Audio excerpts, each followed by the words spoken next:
Yes, guys, another video from me on CMO 102. Another player profile. I'm steering away from goalkeepers now, guys. So I just, randomly chose someone. I thought, do you know what? I'll do this guy, yeah. Got a lot to say about this guy. I love this guy. I hate this guy. And I'm sure everyone's got a perspective, whether it's a love or hate concept, about the great man, Paulo Di Canio. I say great man, but he wasn't exactly a great footballer. Let's be fucking honest here. Let's be honest. But I have certainly got some things to say on him in terms of real life. Let's start with him as CM. Now, in terms of CM, he's got some good attributes. He's a forward, right centre.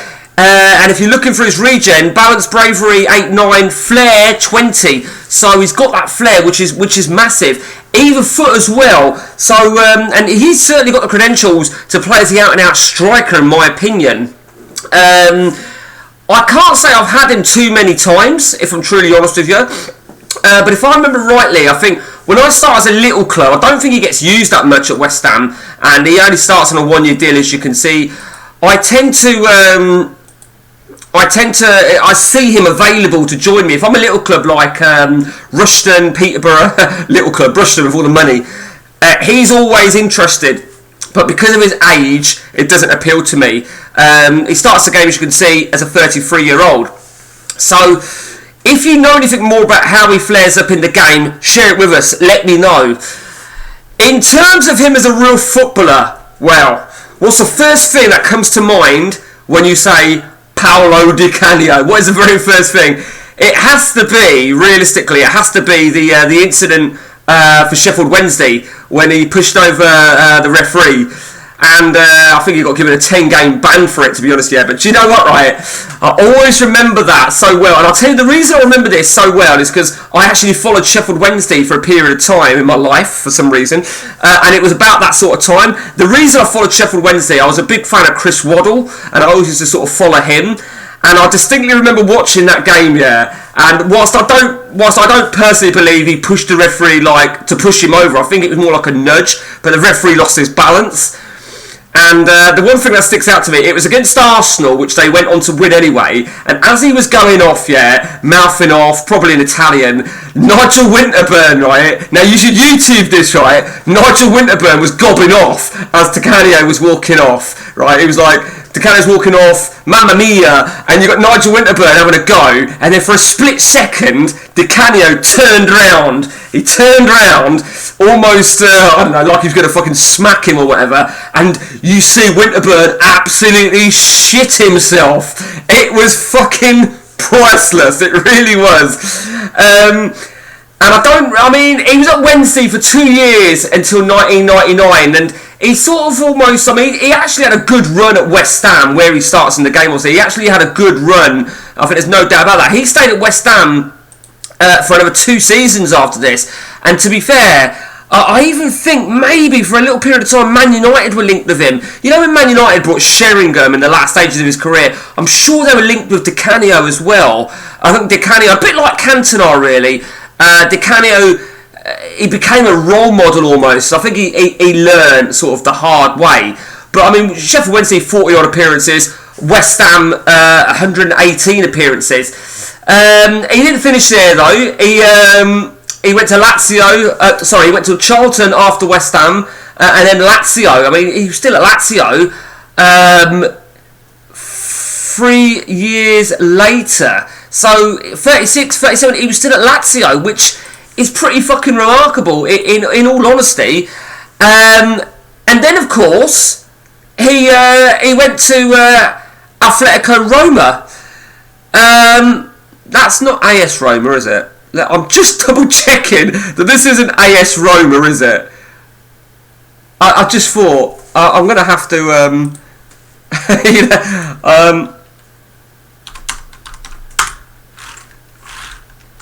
yeah. I think they're a non-league. They've got to be non-league Italian, something like that. Atletico Roma. So I don't know what made me. I just write Roma, but I'm sure it can't be. I don't know. If you know the answer to that, share it with us, please. Share it with us. But even before that, before Sheffield Wednesday, he moved from Celtic. Now, anyone that knows me knows I'm not a massive fan. I hate Celtic. I'm not a massive fan of Scottish football. He had a couple of years at Milan. He had a year at Napoli. He had 3 years at Juventus. He's been around the block. He's been around the block. But he started out at Lazio, funnily enough, in '85. 50-odd appearances in 5 years. I mean, he left Lazio in 1990, but he did have a loan spell at Tanana. Overall, 500-odd appearances, 126 goals. Never broken into the Italy squad. I've got a feeling he was in the squad one occasion, but never broke in, never played. Italy B, 1 game and just over half a dozen or so for the Italy under-21s. But I think he became more respected. I feel in the latter stages. Actually, he was born in Rome, so it probably makes sense. He ended up at a non-league Rome team.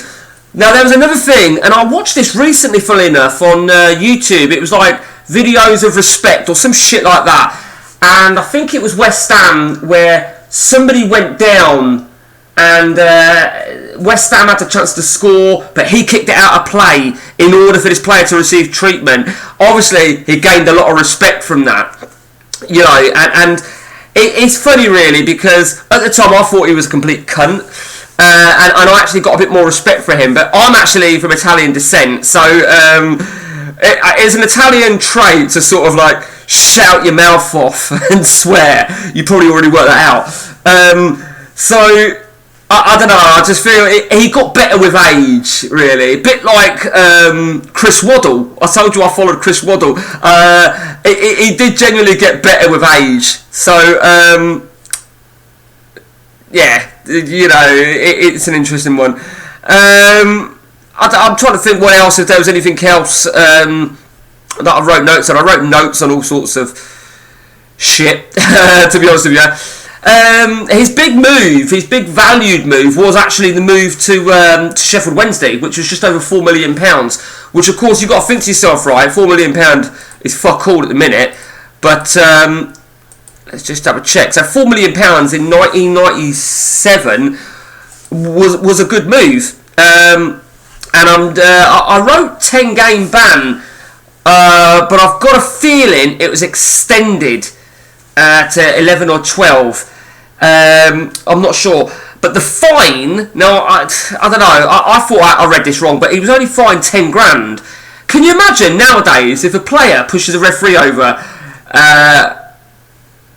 and he gets a 10 grand fine? It'd be a lot more. I don't know. I'm not 100% sure. I'm really not 100% sure at all. What was the other thing I wanted to touch on? The management career. So, see, I wasn't 100% sure about where he was management, so I had to do an intense check on this. So, in May 2011, so what would that be? Let's just check something. So May 11, so he'd be 43. He was in charge of Swindon, in March, end of March 13, he went to Sunderland, and I think that's it. I'm sure that's all he's done. All I know is that he's applied for jobs, but he hasn't got them. I read up that he'd applied. Now, I don't know, when I'm reading, he applied for a vacant managerial post at Bolton in October 14, and in Rotherham in 15, and then again in Rotherham at February 16. And the fact that it's telling me that he applied means he didn't get it. I believe he was linked with Celtic as well. So that is it. So I also think he's got some political views. Don't quote me on that. I'm not too into all that sort of stuff. But he did a Roman salute towards Lazio supporters.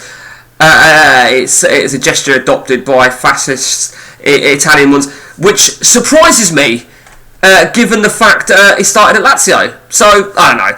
Right, if you've got anything to add on the bad boy turned good boy, Paulo Di Canio, do share it with me. I'm always intrigued to know people's views, perspectives, anything that I've messed up on. Until next time, guys, from me, take it easy.